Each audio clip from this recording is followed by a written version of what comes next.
Welcome back, everyone, to Everyday English Pod. Today, we're going to be tackling something that's absolutely crucial in any workplace: building a strong and effective team. That's right. And we've been doing a lot of research on this, so we're excited to share some interesting insights and practical strategies for making your teams really hum.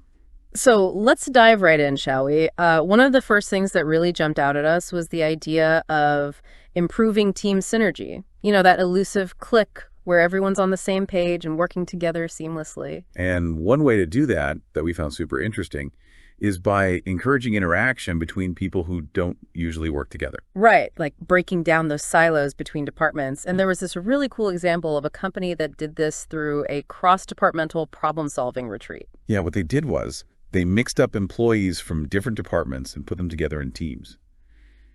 And then they gave them hypothetical business challenges to solve. So it was like forcing people to step outside of their usual routines and think outside the box. Exactly. And apparently the results were pretty amazing.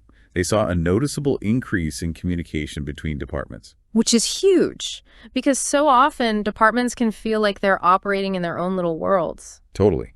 And on top of that, they came up with some really innovative solutions to the problems they were given. And even better, employees reported feeling way more engaged and motivated after the retreat. So it seems like mixing things up and giving people a fresh perspective can do wonders for team synergy. For sure. But the big question is, how do you keep that momentum going once the retreat is over and everyone's back in their usual routines? Well, the sources we looked at stress the importance of follow-up. It's not enough to just have a one-time event. You need to create systems and structures that support ongoing collaboration. Like maybe setting up regular check-in sessions between different departments? Exactly. Or maybe initiating projects that naturally require people from different areas to work together. That's a great idea.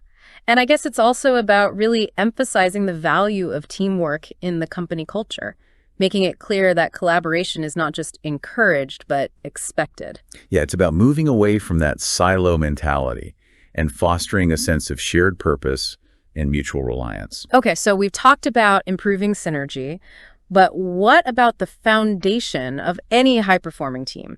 Trust. How do you build that? Trust is absolutely key. And from what we've seen, it all comes down to transparency and consistent communication. So it's not enough to just say, we value transparency. You actually have to walk the walk. Exactly. You need to actively create channels for open and honest communication, like holding regular feedback sessions and making sure that those sessions are a two-way street. So it's not just managers giving feedback to employees, but also employees feeling comfortable giving feedback to their managers. Precisely. And it's also about creating what some companies call safe spaces, where people can voice concerns or share ideas without fear of retribution. Oh, that's so important. Because, let's be real, sometimes people are afraid to speak up. They worry about the consequences.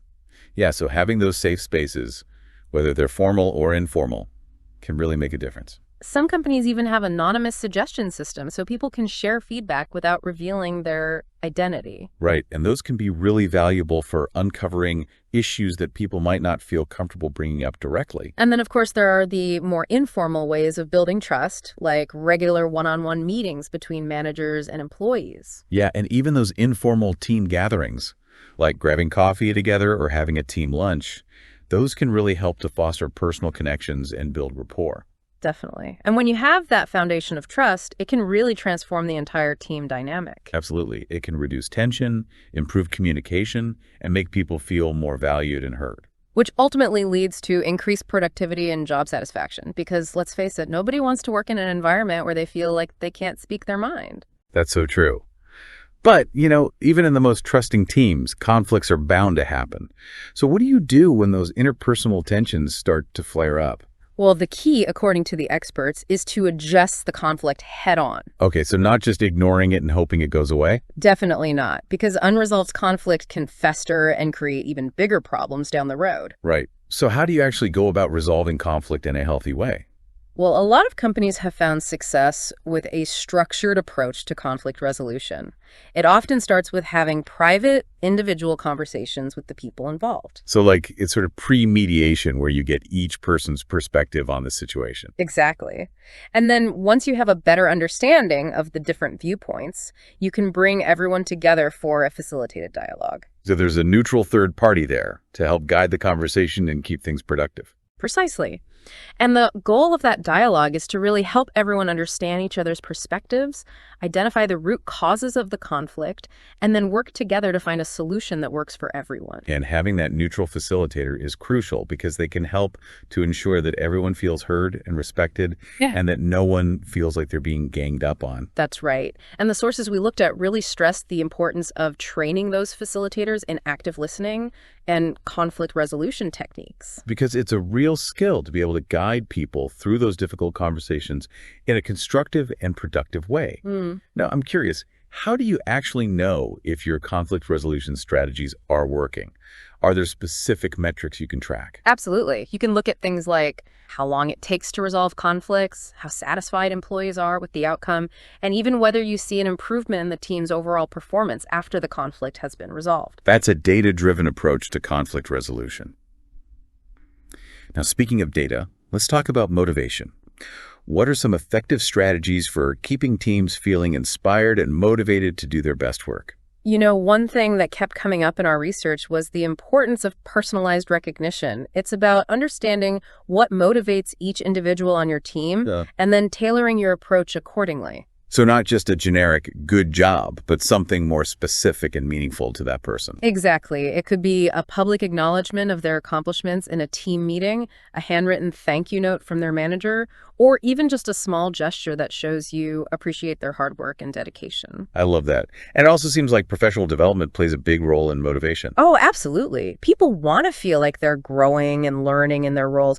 They want to see a path for advancement. So offering opportunities for training, mentoring, and skill development can be a really powerful motivator. For sure. And it's not just about providing generic training programs. It's about really understanding each individual's career aspirations and then creating personalized development plans that align with those goals. That makes so much sense. Because what motivates one person might not motivate another. It's all about understanding those individual needs and goals. Exactly. And when you invest in your employees' growth and development, it shows them that you value them and believe in their potential. Which in turn can lead to increased loyalty, engagement, and even innovation. Now, speaking of innovation, how do you encourage teams to think creatively and come up with new ideas? One really interesting approach we came across was the creation of dedicated innovation labs. Innovation labs, what are those? They're basically designated spaces, either physical or virtual, where employees can go to experiment, brainstorm, and come up with new ideas. So it's like a playground for creativity. Exactly. And the key is that these spaces are judgment-free zones. People are encouraged to try new things, even if they fail. Because sometimes the best ideas come from those failures. Exactly. It's all about creating a culture of experimentation and learning. That's so important. And along with those dedicated spaces, it also seems like giving employees dedicated time for innovation is crucial. Absolutely. Some companies have started incorporating innovation time into their work schedules, where employees are encouraged to spend a certain amount of time each week or each month just thinking creatively and working on new ideas. Oh, that's a great idea. And I imagine it helps to have specific resources allocated for those innovation projects too. Definitely. Whether it's funding, technology, or access to subject matter experts, it's important to give employees the tools they need to bring their ideas to life. Now, of course, you don't want innovation to happen in a vacuum. It's important to make sure those creative ideas are aligned with the company's overall strategic goals. For sure. And that's where a structured framework for innovation comes in. It's about providing guidelines and parameters while still allowing for that creative freedom. So it's like having a roadmap for innovation, but one that allows for detours and discoveries along the way. Exactly. It's about striking that balance between encouraging creative exploration and ensuring that those efforts are contributing to the company's success. Now, we've talked a lot about the more practical aspects of team building, but there's also a really important human element that can't be overlooked: emotional intelligence. Oh, absolutely. Emotional intelligence, or EQ, is becoming increasingly recognized as a crucial skill for effective leadership and teamwork. So what exactly is emotional intelligence? Well, it's basically the ability to understand and manage your own emotions and the emotions of others. Okay, so being self-aware and empathetic. Exactly. And it's about being able to use that emotional awareness to build strong relationships, communicate effectively, and navigate challenging situations with grace. And how do you actually develop emotional intelligence in a team setting?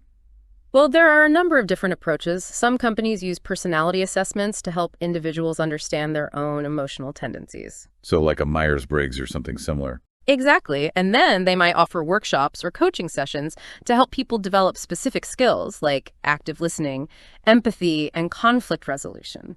And I imagine it's also important for leaders to model emotional intelligence. Oh, absolutely. Leaders set the tone for the entire team. So if they're demonstrating emotional intelligence in their interactions, it can have a ripple effect throughout the organization. Now, I'm always interested in the practical outcomes of these things. Hmm. What kind of benefits have companies seen from focusing on emotional intelligence in their teams? Well, they've seen everything from improved communication and collaboration to reduced conflict and increased productivity. People are just happier and more engaged when they work in an environment where emotional intelligence is valued. And it seems like it can be a real game changer for remote teams. Definitely, because when you're not interacting face to face, it's even more important to be able to communicate effectively and understand each other's emotions. That's so true. Now, another topic we wanted to touch on is agile methodologies. Yeah. These have become really popular in recent years, especially in the tech industry. Yeah, Agile is all about being flexible and responsive to change. It's about breaking down work into smaller chunks, collaborating closely, and constantly adapting based on feedback. So it's the opposite of that traditional waterfall approach to project management, where everything is planned out in advance and there's very little room for flexibility. Exactly. And while Agile originated in software development, a lot of companies are now applying Agile principles to other areas of their business as well. Now, it seems like one of the key challenges with implementing Agile is overcoming resistance from people who are used to working in a more traditional way. Yeah, change can be difficult, especially when it involves a shift in mindset and work habits. So how do you get people on board with Agile? Well, it starts with education and training. People need to understand what Agile is, how it works, and the benefits it can bring. And it's also important to demonstrate those benefits in real-world applications. Exactly. Showing people how Agile can help them work more efficiently and effectively is a lot more persuasive than just telling them about it. That's so true. Now, another challenge we've been discussing is sustaining motivation and engagement over the long haul. How do you keep people from burning out, especially in today's demanding work environment? Well, one thing companies are starting to realize is that employee well-being is crucial for long-term success. So it's not just about pushing people to work harder and longer, but about creating a sustainable work environment where people feel supported and valued. Exactly. And that means offering things like flexible work arrangements, access to mental health resources, and opportunities for professional development and growth. It's about recognizing that employees are whole people with lives outside of work. Absolutely. And when you create a culture that values work-life balance, it can actually lead to increased productivity and engagement. Because people are happier and more energized when they're not feeling burnt out. Exactly. And there are a number of things companies can do to prevent burnout, like encouraging employees to take breaks, setting clear boundaries between work and personal time, and promoting a culture of open communication where people feel comfortable talking about their stress levels. Yeah, we've talked a lot about teamwork and collaboration, but ultimately, every team needs strong leaders to guide them. Absolutely. And developing those future leaders is something that companies need to be really intentional about. So what are some effective strategies for identifying and nurturing leadership potential? Well, mentorship is a huge one. Pairing experienced leaders with up-and-coming employees can be incredibly valuable for both parties. Yeah, it's a great way for the mentee to gain insights and guidance from someone who's been there and done that. And for the mentor, it's an opportunity to give back and share their knowledge and experience. And it seems like formal leadership development programs are also important. Oh, definitely. These programs can provide employees with the skills, knowledge, and experience they need to step into leadership roles. And it's not just about teaching them the technical skills of leadership. It's also about helping them develop those crucial soft skills like communication, emotional intelligence, and conflict resolution. Exactly. And those programs can take many different forms. Some companies offer in-house training programs, while others send their employees to external leadership development programs. And it's important to provide opportunities for experiential learning as well. Absolutely. Giving employees the chance to lead projects, manage teams, and take on challenging assignments is a great way for them to put their leadership skills into practice. Now, we've touched on this a bit already, but psychological safety is so crucial for high-performing teams. How do you create a work environment where people feel comfortable speaking up, sharing ideas, and even making mistakes without fear of retribution. Well, it starts with leadership.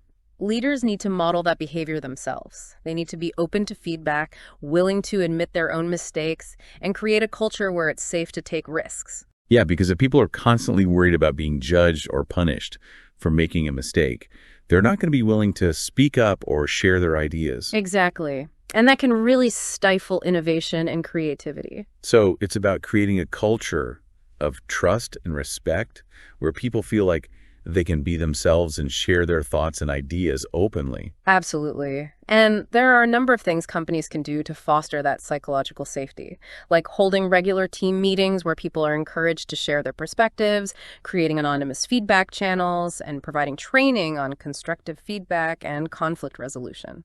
And it's important to make it clear that mistakes are viewed as learning opportunities, not failures. Definitely. Because when people feel safe to make mistakes, they're more likely to take risks and experiment, which can lead to some really innovative ideas. That's so true.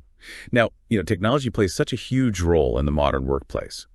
What are some ways that companies are using technology to enhance teamwork and collaboration?